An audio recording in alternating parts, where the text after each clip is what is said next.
Happy Dr. Martin Luther King Jr. Day. Yes. We'll be talking more about Dr. King and his legacy later on in the show, but for now, who's ready for some live girl chat? For those watching at home today, we know a lot of you on the East Coast are stuck inside because it's freezing. So please stay safe out there. And join us in Girl Chat by heading to the Real Daytime's Instagram page. Our lovely Adrian is keeping an eye on all of your comments. It's warm and fuzzy over here. Come over here.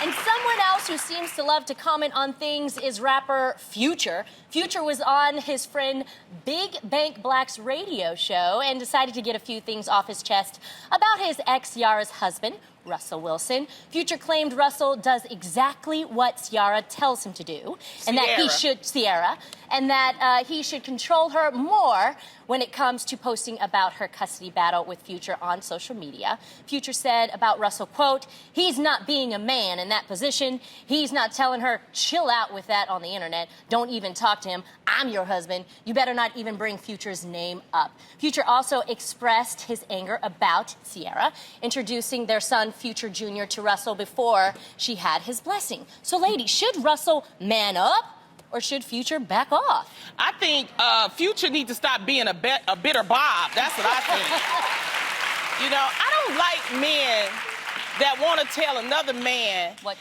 to do with his woman. This ain't 18, 19. This is 2019. Just, dude, go somewhere. And she has never publicly said anything about him. She's only said things about him in court documents. So what is he talking about? I mean, it's just, he's just bitter. He mad because she living her life. She done got her a dude. He helped taking care of his son. Leave her alone. Let her live her life. She's doing good. I think sometimes people tell more about their character with what they're saying about that other person. They broke up, like, I think 4 or 5 years ago. You gotta let that go. Let it go, boo. Let it go. Sometimes just let your success and your happiness speak for, you know, itself. So it just comes off like that he's not happy. And what about the others? He got, what, 5 other kids? Something like that? Wendy did a whole chart. Get well, Wendy. We love you, girl. All right? She did a whole chart. It was hilarious. So I echo what you're saying, Lonnie, because there's 2 specific reasons why I don't like Future's perspective. And it's that what he's saying is to control and silence your wife. I don't take those words easily because in this day and age, we have a voice and we need to be encouraged to use it. Second of all, this hits me personally because I chose to be on this show because it's called The Real, and I invite myself to speak my truth. So I've even heard comments when I talk about my divorce or my past. Yo, that was 14 years of my life, 14 years of lessons that I've learned and things that I've blossomed from that I am not gonna hold back from my real fam out here. So if I talk about my experience, there's a huge difference with my experience because it has nothing to do with him. It has to do with what I breathe through, what I live through, and what I'm going to share. Because if I can help one other person out there with what I've learned, damn it, I'm going to do it. That's it. I hear that. You have the right to share your perspective, your story, your journey. You have that right. I'm with you in the sense that I think it's just messed up to, like, I think Russell seems like a great guy.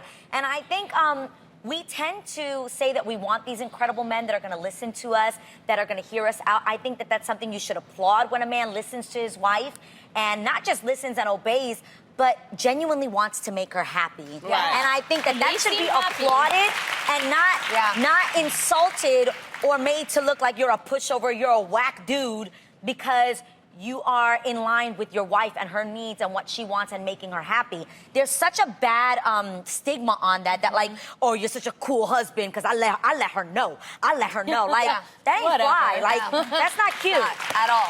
Like, to be like, I wouldn't let her do that. Hold on.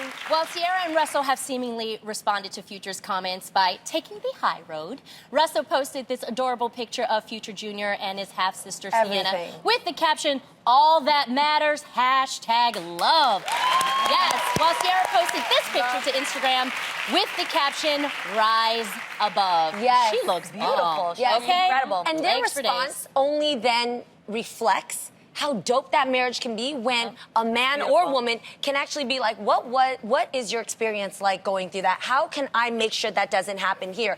And how can we have grown love to be able to love one another because of what you've been through? Yeah. Not rejecting it, not ignoring it. And what I love about Ciara's story is that she moved on. She tried. You know, from what all accounts, I was looking at when she was engaged to Future. She took a picture with her and all the baby mamas. Yeah. She said, we're going to all be a great blended family. And reportedly, they broke up because of cheating. And she moved on. That's what women are supposed to do. You don't stay in struggle relationships.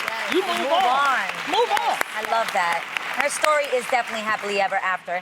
Speaking of couples that we love, Ayesha Curry, who's married to NBA superstar Steph Curry, recently revealed during a Hello Giggles interview that one of the secrets to a great marriage is putting you and your husband's needs first, even before your kids.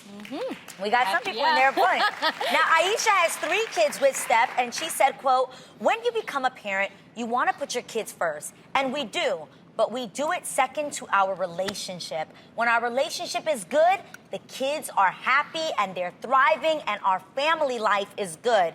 It's not us being selfish, it's making sure we set a strong foundation. Yeah. Tam, you're actually really good friends with the Currys. We love them here at the show as well. I love them so what do you much. think about Ayesha's advice? I actually agree with her 100%, and I can go even further, and I know Ayesha and Steph believe in this, but Adam and I actually put God first. When you put God first, God teaches you how to love and, take care of each other. Then when you love and take care of each other in the right way, you create this very safe, nurturing, loving environment for your children, and that's when they flourish. You know what I mean? Yeah. And it is so easy, especially when you have multiples, to give, all the attention to your kids. But then you find yourself living on these separate islands, and then you disconnect. And when you disconnect, then your marriage can be compromised. Yeah. So I think it's very important to make sure it's God, you guys, and then children. And when you do that all together, it'll be a beautiful thing. I completely agree with this. I actually got great advice from my mom about marriage and about family and creating a family, and it was 100% to put your significant other first. I love this saying, the greatest gift a father can give to his children is to be a great husband to his wife. Yep. The greatest gift a mother can give to her children is to be a great wife, to be a happy woman, a happy wife. Happy wife, happy life. 100%. And I think I saw that in my life. I think at some point when my mother wasn't happy in her marriage, we as children, we felt that. Right. Having a mom that was depressed, we felt that, and it made us unhappy as children. So I always say, yes, you love your children 100%, but I agree with you. Put God first. I hear that. God will help you keep your marriage, because again, you're also teaching your children what a healthy relationship looks like, what a healthy marriage looks like. I want to be able to give that to my children, to give them a great representation. They can get out there and say, I saw how my dad loved my mom, so I don't need what you're giving me. Right. Not you, but... Totally. Yep. If a man isn't treating you right, I had a great example of that growing up. So I love this. And even if you don't have kids, I think that, if you don't have kids, what she's talking about to me is focus. And what is the priorities? And I agree with you. God is that priority. Even if you're single, you still have to have some type of focus. And that focus should be with yourself and then your significant other. Then that way, you can make everybody else accountable and happy and fulfilled as well. So I love that. This got a little interesting here, and I'm curious what you guys think as I'm reading these comments. And at HLSXO said, your relationship always has to come first. You can't neglect your relationship just because you have kids. If that's the cause, your whole household would fall apart. Never stop dating. Okay, but this one is interesting. At Nanny1189 said, if my partner is the father of my children, then yes.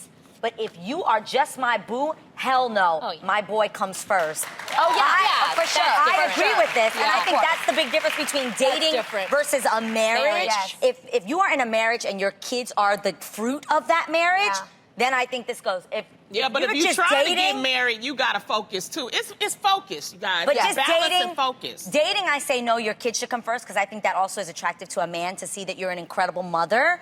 Why does it have to be a priority like that?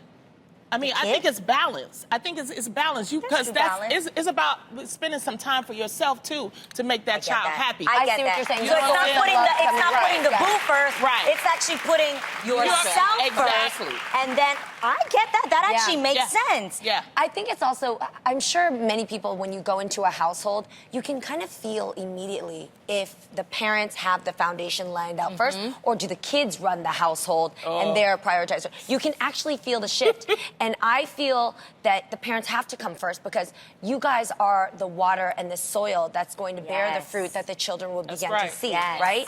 Yep. And I feel so thankful because I saw this in my own household. When I'm 7 years older than my brothers, so when I was just my parents, they loved each other first. I remember when my dad came home and bought a Valentine's Day card for my mom, and they had a moment with chocolates. And then after that, they came and they made me love them. Like they carried me up, and then I had the chocolates with them, and that was like my first experience of like true love, where like let mommy and daddy have their moment, and then I came in. And then later on, those other two punks came along, and then took the attention. No, it's not. I'm to be serious. My mom and dad then got divorced later on, but I remember that because of the shame of the divorce, we felt like the floor kind of fell out beneath us, and we were kind of clamoring for ourselves. God works in mysterious ways. I became so independent today thanks to that. But I would have, thank you. Right. But what I would have done, if your parents are going through something, parents, if you are experiencing divorce, hold your children still a part of that. Communicate so that they know what's happening with mommy and daddy. Yes. Exactly. So that at the end of the day, even though you guys are handling what you guys are handling, you're also making sure that the kids are still a part of it as they are still as important as the marriage. I love that. And I only say that as, you know, That's as great. a product I hear of you. a single mother. Yes. I wanted my mother to have a life too. She always put me first. She needed to have a life, so that's why I said that. Okay. No, I love that. And I thank feel you for you. sharing that perspective. Because it's not about putting the man first, it's about putting yourself first. Exactly. I love that. Balance is so important in life. So great. Now, as we mentioned at the top of the show, today is Martin Luther King Jr. Day.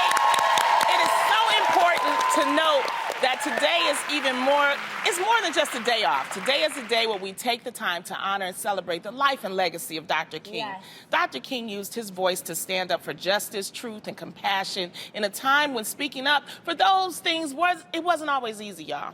Many people today continue to fight for the same principles Dr. King fought for, and in doing so, we honor his legacy through the service. As we take a break today, we'd like to play a portion of Dr. King's last public speech in 1968. We'll be right back. We have this illegal, unconstitutional injunction. All we say to America is be true to what you said on paper. Because somewhere I read of the freedom of assembly.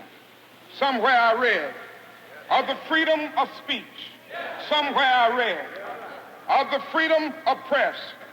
Somewhere I read that the greatness of America is the right to protest for right.